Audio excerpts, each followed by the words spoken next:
जय हिंद दोस्तों। चलिए देखते हैं आज प्रश्नावली 1.3। हम पीछे 1.1, 1.2 पढ़ चुके हैं। अगर देखना हो तो हमारे YouTube चैनल में जाकर देख सकते हैं। आइए देखते हैं इसमें सिद्ध क्या करना है। कह रहा सिद्ध कीजिए कि कर्णी 5 एक अपरिमेय संख्या है। कर्णी 5 हमारा क्या है? अपरिमेय संख्या है। क्या सिद्ध करना है मुझे? अपरिमेय संख्या। यह परीक्षा के दृष्टि से यूपी बोर्ड की जो एग्जाम होता है, पेपर होता है, उसके दृष्टि से यह हमारा बहुत इंपॉर्टेंट चैप्टर है। यानी इसमें से एक सवाल जरूर पूछा जाता है। कर्णी 5 का पूछ देगा, कर्णी 2 का पूछ देगा या कर्णी 3 का पूछ देगा। कोई ना कोई एक क्वेश्चन इसमें से पूछा जाता है। चलिए देखते हैं। सिद्ध करना है कर्णी 5 एक अपरिमेय संख्या है। क्या है? अपरिमेय संख्या है। हम इसको जबरदस्ती मान लेंगे परिमेय संख्या, जबरदस्ती मान लेंगे परिमेय संख्या। और कुछ जबरदस्ती मानने के बाद कुछ समय ऐसा आएगा कि हमारे बात का विरोध होगा और वहां हम अपने हार क्या करेंगे? गलती मानेंगे और वहां हम क्या करेंगे? अतः हमारे क्या होगा? एक अपरिमेय संख्या। जैसे एक एग्जाम्पल देना चाहेंगे हम। जैसे मान लीजिए ये बुक किसी और का है, ये जो बुक है यह बुक किसी और का है। हम इसको जबरदस्ती लेकर देंगे ये बुक मेरा है, ये बुक मेरा है। तो हम इस पे क्या कर दे? जबरदस्ती। यानी पल भर के लिए मान लीजिए बुक हमारा है, लेकिन वह जो जिसका है वो बुक कहेगा नहीं यह मेरा बुक है, लेकिन हम कहेंगे नहीं यह बुक मेरा है। इसके लिए करना क्या होगा? हम कहेंगे अगर आपका बुक है तो प्रूफ दीजिए, और वो कहेगा ठीक है जब आपका है तो आप अपना प्रूफ दीजिए। तो कहने के बाद जब हम अपना प्रूफ देंगे और वो बालक अपना एक प्रूफ देगा तो हमारा प्रूफ एक समय ऐसा आएगा तो क्या होगा? गलत हो जाएगा। और तो हम कहेंगे तो हमारा मानना क्या था? गलत था। ये आपका बुक है, आपका बुक अपना ले जाइए। ठीक उसी प्रकार यह भी क्वेश्चन हमारा है। ये भी क्वेश्चन वैसे ही करेंगे हम। कैसा करेंगे कि इसको पल भर के लिए मान लेंगे हमारा ये क्या है? परिमेय संख्या है। पल भर के लिए मान लेंगे परिमेय संख्या और हल करते हुए चलेंगे। एक समय ऐसा आएगा कि हमारी बात का क्या हुआ? ठीक विपरीत बात आएगा वहां पे, अर्थात उल्टा आएगा। जब उल्टा आएगा तो हम कहेंगे तो हमारा मानना क्या है? गलत है। इसलिए हमारा ये क्या है? एक अपरिमेय संख्या है। चलिए हम इसको हल करते हैं। हल कैसे करेंगे? हल करने के लिए हम लोग करेंगे, मान लेंगे माना कर्णी 5 एक परिमेय संख्या है। अर्थात परिमेय संख्या को P बटा Q के रूप में लिखते हैं या E बटा B के रूप में लिखते हैं। लिख लेंगे A बटा B इक्वल टू कर्णी में 5। और जानते हैं परिमेय संख्या का शर्त कि B जो होता है बराबर नहीं होता है 0 के। अर्थात कहने का मतलब कि हर का जो मान होता है वो 0 के बराबर नहीं होता है। और जहाँ ए और बी हमारा क्या है? जहां ए तथा बी एक क्या हमारा? पूर्णांक संख्या। क्या हमारा? पूर्णांक संख्या। ए भी क्या हमारा? एक पूर्णांक संख्या है। और ए तथा बी का उभयनिष्ठ गुणनखंड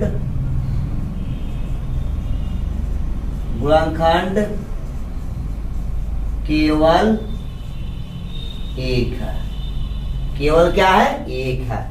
इसका तात्पर्य क्या हुआ? ए तथा बी का उभयनिष्ठ गुणनखंड केवल एक है। इसका थोड़ा सा हम एक्सप्लेन कर देख लेते हैं। जैसे मान लीजिए हम ले लेते हैं 8 और 10। 8 और 10 लेंगे तो इसका गुणनखंड 2 का गुणनखंड जानते हैं हमारा 1 भी होगा, 2 भी होगा, 4 होगा और कितना होगा? 8 होगा। 10 का लेंगे तो 1 होगा, 2 होगा, 5 होगा, 10 होगा। लेकिन इसके अनुसार देखा जाए तो इस संख्या का जो उभयनिष्ठ गुणनखंड है हमारा 1 भी है और आपका 2 भी है।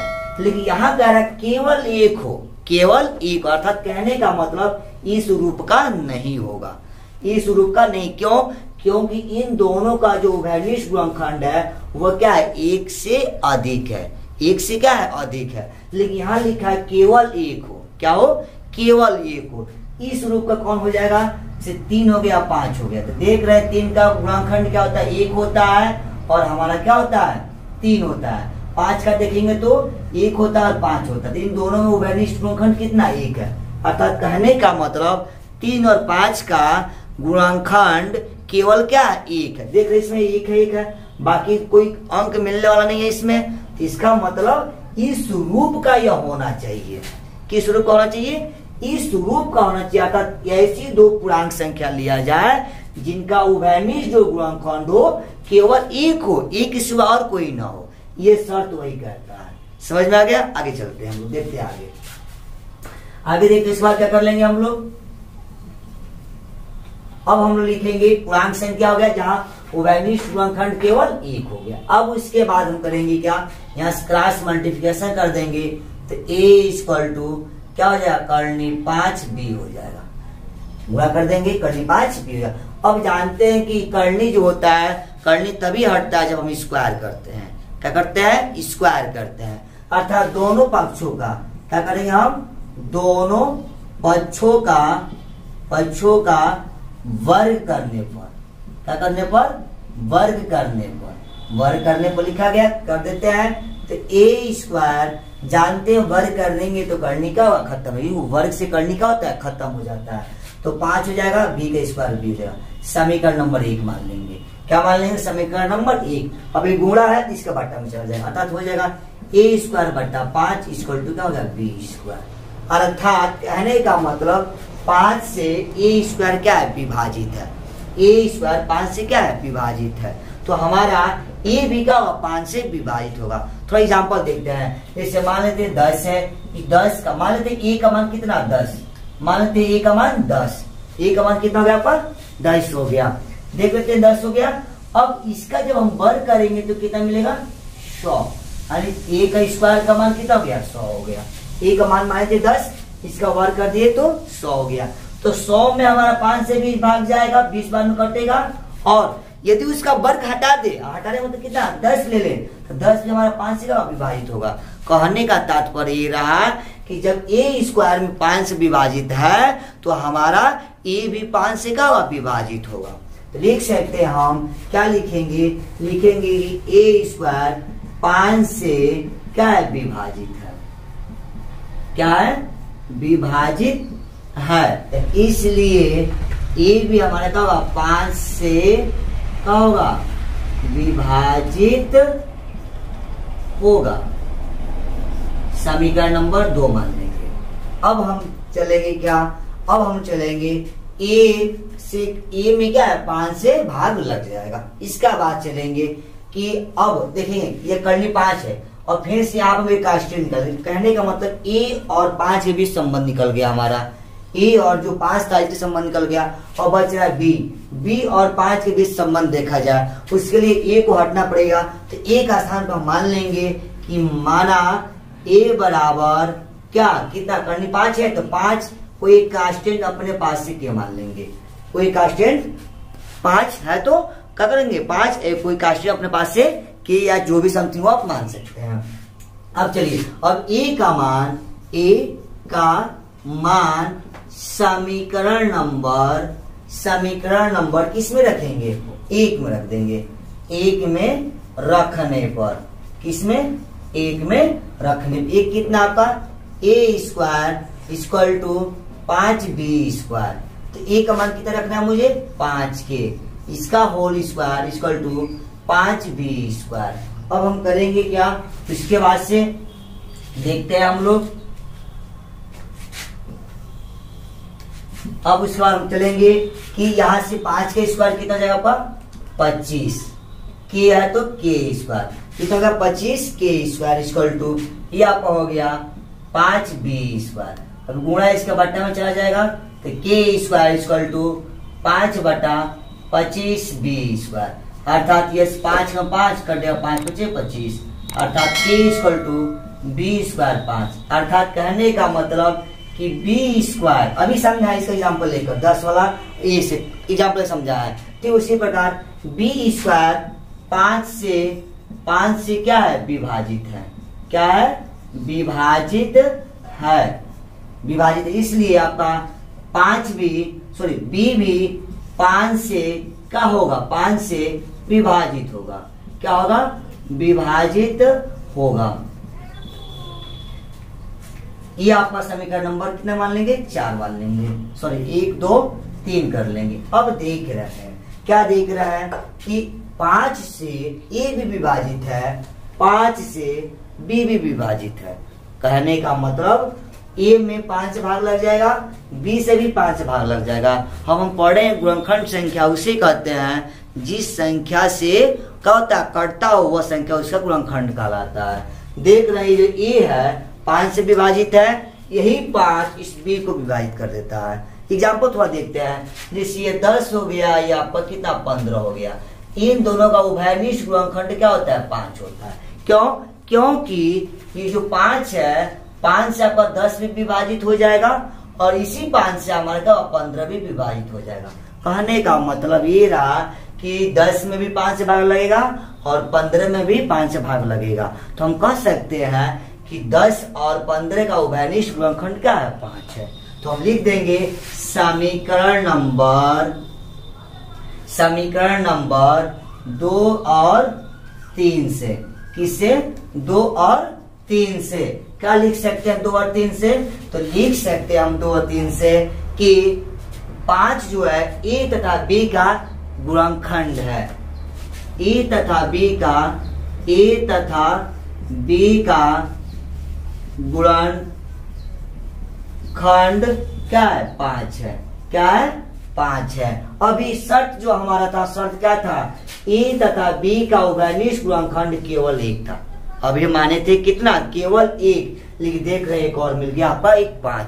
तो ये हमारा क्या हो गया, जो हमारी जो कल्पना थी वह कल्पना क्या हो गया, गलत सिद्ध कर दी, यानी ठीक उसका उल्टा चलाया। हमने माना था कि केवल 1 होगा, लेकिन देख रहे यहाँ पे एक और आ गया 5।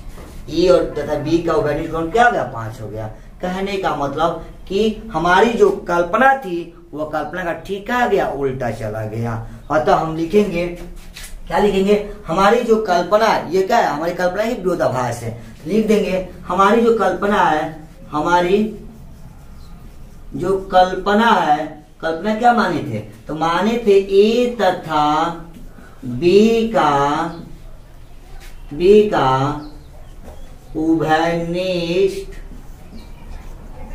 गुणनखंड केवल 1 है। हमारी कल्पना क्या, हमारी कल्पना क्या था, हमारी कल्पना था ए तथा बी का उभयनिष्ठ गुणनखंड क्या है, 1 है। लेकिन देख रहे हैं कि एक और गुणनखंड क्या हो गया, मिल गया है। हमारी कल्पना का क्या है, विरोधाभास है। हमारी कल्पना की क्या है, विरोधाभास है।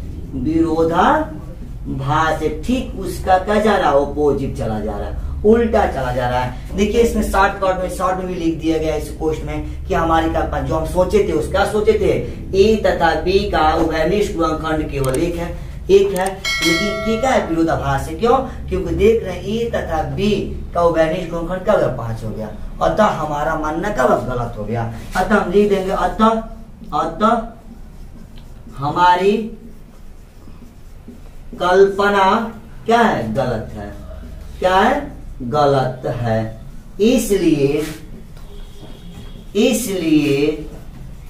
इसलिए करनी 5 एक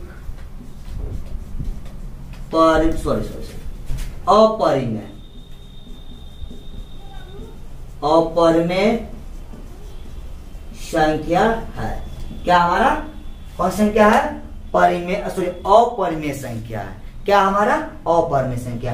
अब देख लेते हैं करनी 2 का, इसी पर देख लेते हैं, करनी 2 करनी 3। यह बहुत इंपॉर्टेंट क्वेश्चन होता है बाबू, बोर्ड के एग्जाम की दृष्टि से। हर साल पूछा जाता है आपका, हर साल पूछा जाता है, कोई न कोई एक पूछ लिया जाता है। चलिए देखते हैं हम लोग इसी को बताए थे करनी 2 का। सब क्वेश्चन हूबहू यही लिखा जाएगा, लेकिन जहां आप करनी 5 है, अगर करनी 2 पर लेके चलेंगे तो करनी 2 लिख लेंगे। उसके बाद से जहां हम माने थे यहाँ पे a = सॉरी यहाँ पे ए इक्वल टू 5 के, यहाँ अगर कर्णी 2 का लेंगे तो 2 मान लेंगे, अगर कर्णी 3 का लेकर चलेंगे तो 3 मान लेंगे। एंड एक क्वेश्चन अगर आप ये तैयारी कर लेते हैं तो ये क्वेश्चन आपका स्वतः तैयारी हो जाएगा। क्यों, इसमें करना क्या, सब हूबहू लिखना है, हूबहू कंडीशन रहेगा। लेकिन जहाँ मान लो कर्णी 2 से चलना है तो जहाँ कर्णी 5 दिख रहा है वहां कर्णी 2 लिख देंगे, जहाँ 5 होगा 5 वहां पे 2 आ जाएगा आपका।